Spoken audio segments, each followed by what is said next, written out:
ओम शांति। ओम शांति। ओम शांति। 2-10-23 प्रातः मुरली। ओम शांति। बाप दादा मधुबन।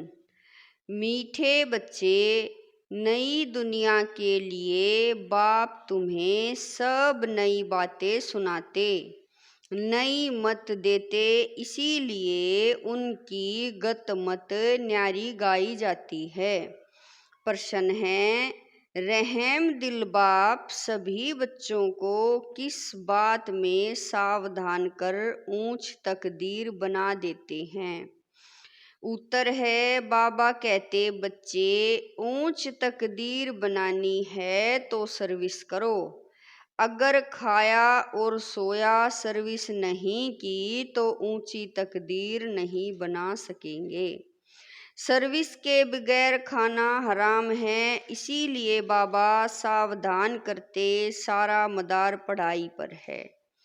तुम ब्राह्मणों को पढ़ना और पढ़ाना है, सच्ची गीता सुनानी है, बाप को रहम पड़ता है, इसीलिए हर बात की रोशनी देते रहते हैं।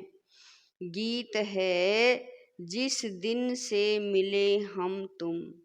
ओम शांति।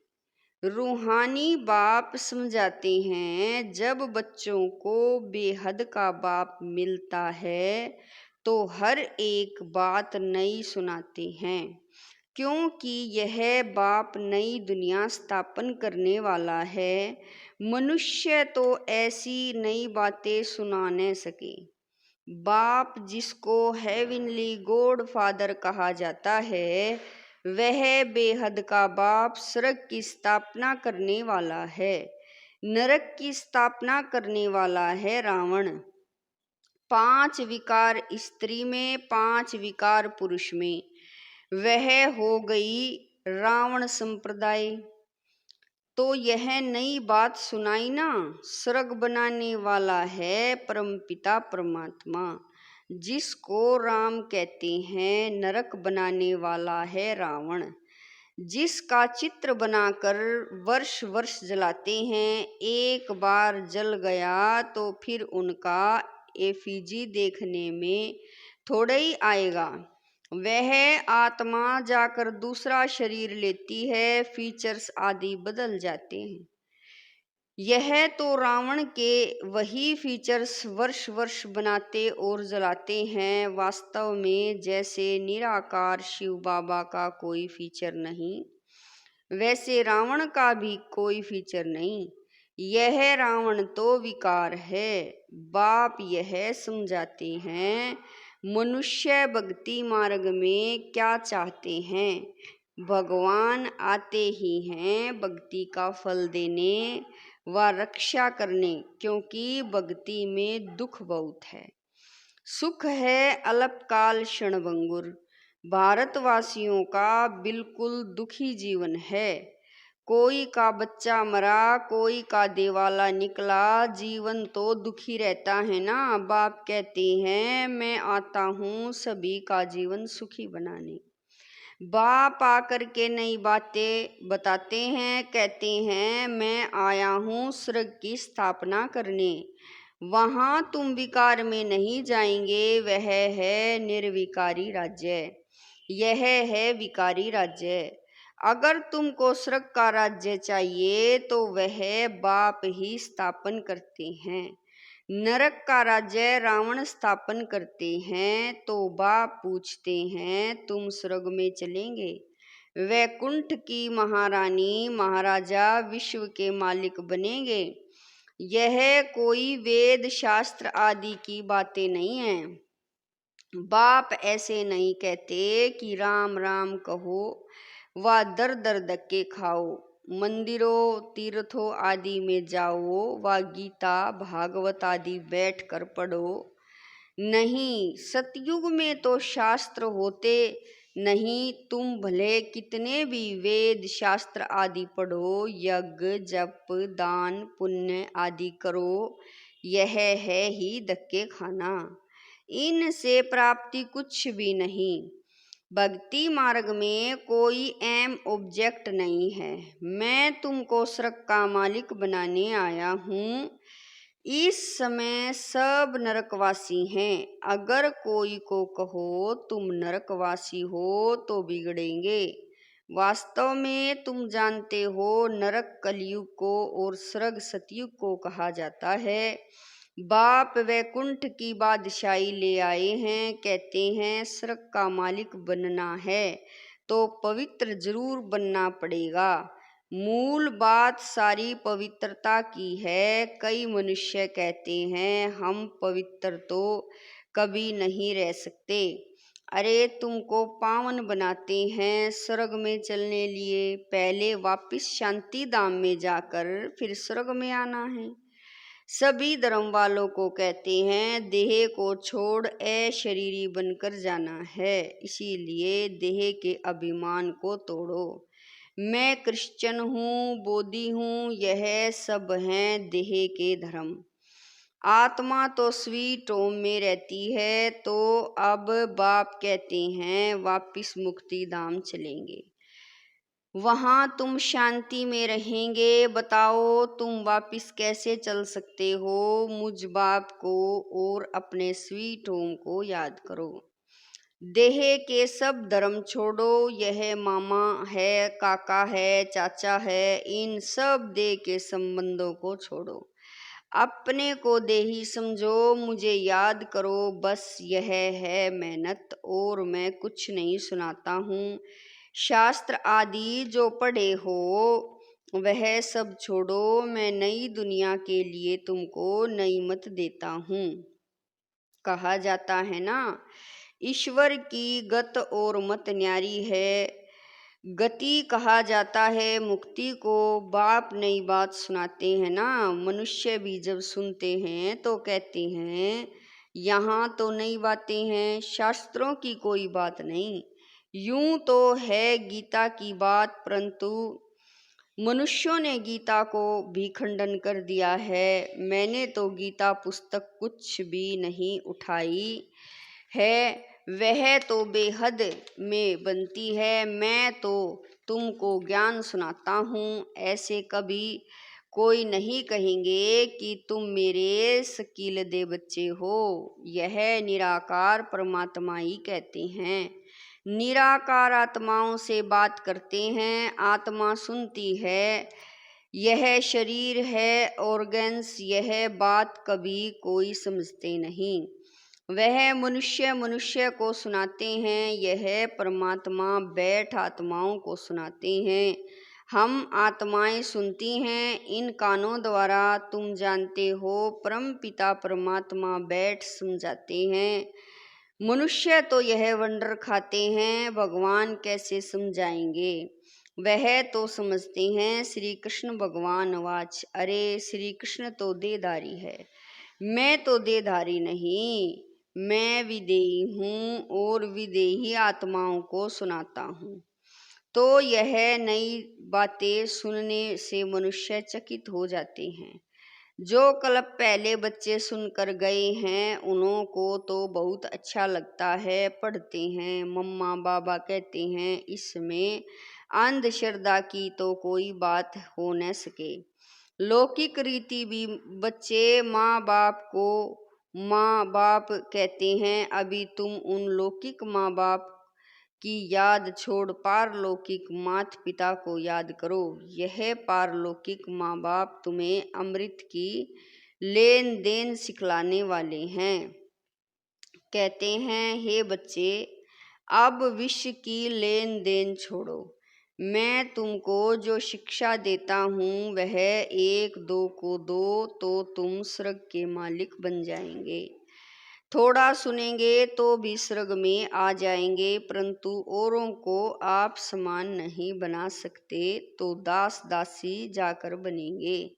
दास दासियों में भी नंबरवार होते हैं। बच्चों को संभालने वाले दास दासियां जरूर अच्छे मर्तबे वाले होंगे यहाँ रहते हुए। फिर अगर पढ़ते नहीं तो दास दासी बन पड़ते हैं। प्रजा में भी नंबरवार होते हैं। जो अच्छी रीति पढ़ते हैं वह इतना उच्च पद पाते हैं।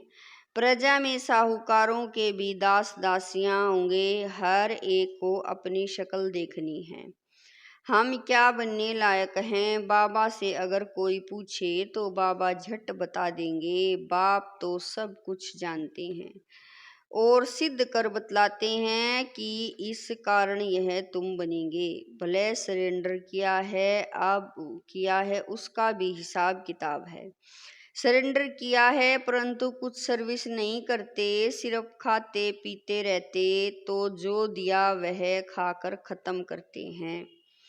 दिया सो खाया, सर्विस नहीं की तो थर्ड क्लास दास दासी जाकर बनेंगे। हाँ, सर्विस करते हैं और खाते हैं तो ठीक है, धंधा कुछ नहीं करते तो खा खा कर खत्म कर देते हैं, फिर और भी बोझा चढ़ जाता है। यहाँ रहते हैं जो दिया सो खाया, जो भले नहीं देते हैं परंतु सर्विस बहुत करते हैं तो वह उच्च पद पा लेते हैं। मम्मा ने धन कुछ नहीं दिया परंतु पद बहुत ऊंचा पाती है, क्योंकि बाबा की रूहानी सर्विस करती है। हिसाब है ना, कईयों को नशा रहता है, हमने तो सब कुछ दिया है, सरेंडर हुए हैं परंतु खाते भी तो है ना। बाबा मिसाल तो सब बताते हैं, सर्विस नहीं की, खाया और खल्लास किया। कहते हैं ना, जिन सोया तिन खोया। 8 घंटा सर्विस करने बगैर खाना हराम है। खाते रहेंगे तो जमा कुछ नहीं होगा, फिर सर्विस करनी पड़ेगी। बाप को तो सब बतलाना पड़ता है ना। जो कोई ऐसे नहीं कहे कि हमको बतलाया क्यों नहीं। बाबा ने सब कुछ दिया और फिर सर्विस भी करते रहते हैं तो ऊंच पद भी है।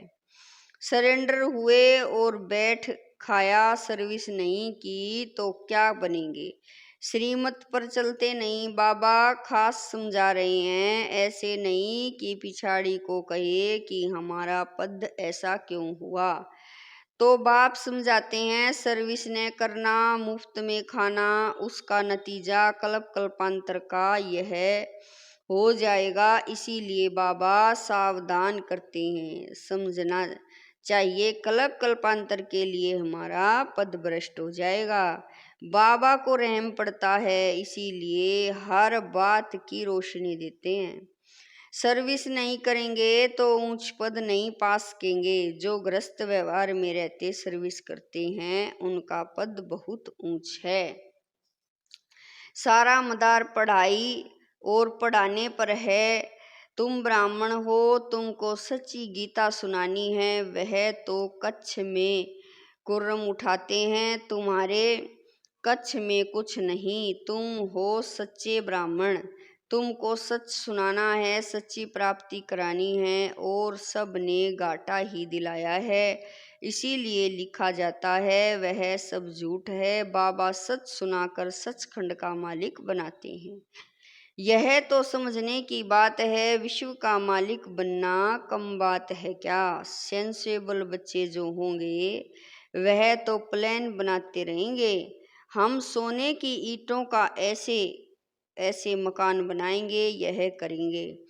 साहूकार का बच्चा जैसे बड़ा होता जाएगा तो उनके ख्यालात चलेंगे, हम ऐसे करेंगे, यह बनाएंगे। तुम भी भविष्य में प्रिंस बनते हो तो शौक होगा ना, हम ऐसे ऐसे महल बनाएंगे जो और कोई का नहीं होगा। यह ख्यालात उनके चलेंगे जो अच्छी रीति पढ़ कर पढ़ाते हैं। बादशाही तो होगी ना, तो बुद्धि में यह ख्यालात चलनी चाहिए, हम कितने नंबर से पास होंगे। बड़ा भारी स्कूल है, इसमें लाखों करोड़ों पढ़ेंगे, ढेर आएंगे। यह सब बातें बाप ही बैठ समझाते हैं। भगवान एक है, उनको ही माता पिता कहते हैं, वह आकर एडॉप्ट करते हैं। कितनी गुहा बातें हैं। यह नया स्कूल है, नया पढ़ाने वाला है, कितना अच्छी रीति समझाते हैं। झोली उनकी भरेगी जो लायक होंगे। बाप को याद करेंगे, माँ बाप को कभी कोई भूलता नहीं है।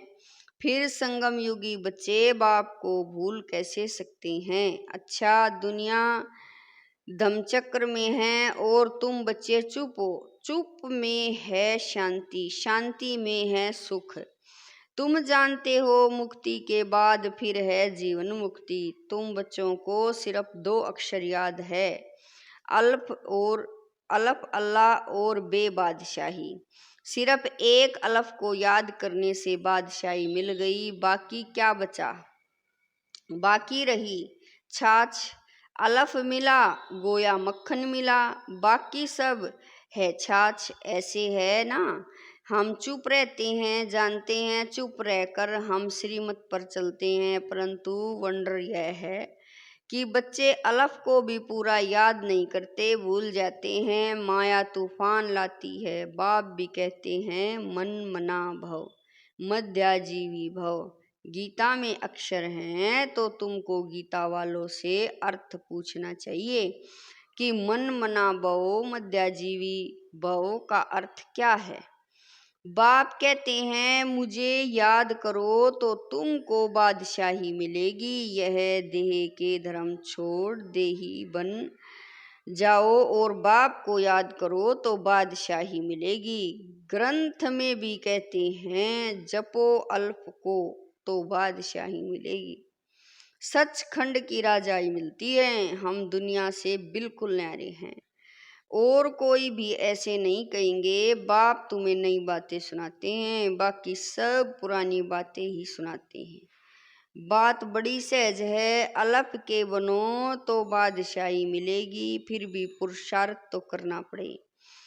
आप समान बनाने की जितनी सर्विस करेंगे उतना फल मिलेगा। मनुष्य न अल्प को जानते हैं न बे को जानते हैं। बे माना बादशाही का मक्खन। श्री कृष्ण के मुख में मक्खन दिखाते हैं ना, जरूर स्वर्ग की स्थापना करने वाले ने ही बादशाही दी होगी। अच्छा, मीठे मीठे स्किल दे बच्चों प्रति माता पिता बाप दादा का याद प्यार और गुड मॉर्निंग। रूहानी बाप की रूहानी बच्चों को नमस्ते। हम रूहानी बच्चों की रूहानी माता पिता बाप दादा को दिलवा जान शिकवा प्रेम से याद प्यार गुड मॉर्निंग नमस्ते। ओम शांति। मेरे बाबा, मीठे बाबा, प्यारे बाबा, लाख लाख शुक्रिया बाबा। धारणा के लिए मुख्य सार है। नंबर 1, वापिस स्वीट होम घर जाना है। इसीलिए देह के धर्मों और संबंधों को भूल स्वयं को देही समझना है। इसी अभ्यास में रहना है। नंबर 2, बाप की जो शिक्षाएं मिली है वह दूसरों को देनी है। आप समान बनाना है। 8 घंटे सर्विस जरूर करनी है। वरदान है शुद्ध फीलिंग द्वारा फ्लू की बीमारी को खत्म कर वरदानों से पलने वाले सफलता मूर्त भव। वरदान है शुद्ध फीलिंग द्वारा फ्लू की बीमारी को खत्म कर वरदानों से पलने वाले सफलता मूर्त भव। सभी बच्चों को बाप दादा की श्रेष्ठ मत है। बच्चे सदा शुद्ध फीलिंग में रहो। मैं सर्वश्रेष्ठ अर्थात कोटों में कोई आत्मा हूँ।